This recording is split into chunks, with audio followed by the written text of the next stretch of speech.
tous, c'est Rose des conseils de Rose et je suis ravie de vous retrouver pour un nouveau moment ensemble.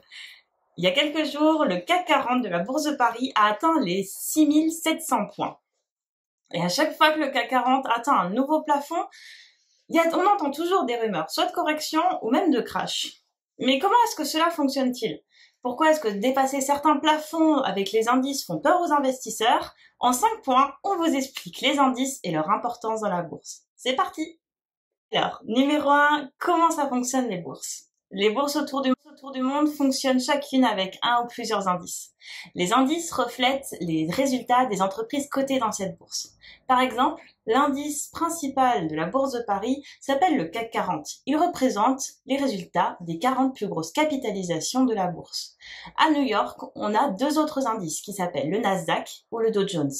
Au niveau européen, l'indice Eurostoxx 50 est l'un des plus connus. Numéro 2, comment sont faits les indices? Les indices ont tous leur propre formule de calcul. Le CAC 40 à Paris est calculé sur la base des 40 plus grosses capitalisations du marché. Autrement dit, les 40 plus grosses entreprises cotées sur la Bourse de Paris. Parmi elles, on a Air Liquide, géant du gaz, Airbus, géant de la construction des avions, ou LVMH et Hermès, géant du luxe. On n'oubliera pas Renault, notre constructeur automobile, qui est également coté sur Paris. Numéro 3, et ces indices sont-ils fiables? Alors, ils sont fiables jusqu'à un certain niveau. Ces indices sont toujours relativisés. Les plus connus sont les plus faciles à lire, mais certains indices sont déséquilibrés par rapport au poids de certaines entreprises par rapport à d'autres. C'est pour ça qu'il faut bien se renseigner sur l'indice sur lequel vous voulez vous appuyer pour prendre vos décisions sur les marchés. Il existe des centaines d'indices différents reflétant chacun une autre réalité du marché. Mais les plus gros indices, comme par exemple le CAC 40 en France, restent des références de la bonne ou de la mauvaise santé du marché. Numéro 4, pourquoi un indice haut peut-il être une mauvaise nouvelle? Les indices sont l'indication principale de la bonne et de la mauvaise santé du marché. Quand un marché est haut, cela peut indiquer que les valeurs des entreprises cotées sur ce marché sont surévaluées. C'est une possibilité. Dans ce cas-là, en cas d'achat, vous allez payer trop cher. Toutefois, qu'est-ce qu'un indice trop haut?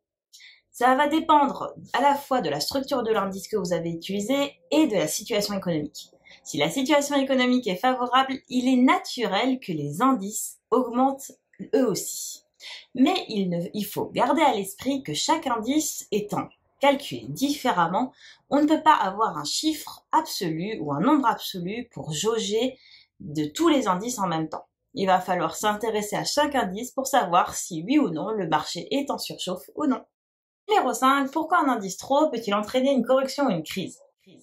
Les indices trop hauts peuvent être un signe de surchauffe du marché. Dans ce cas-là, comme pour une machine, la surchauffe ne peut pas durer éternellement. Il faut que le moteur finisse par refroidir.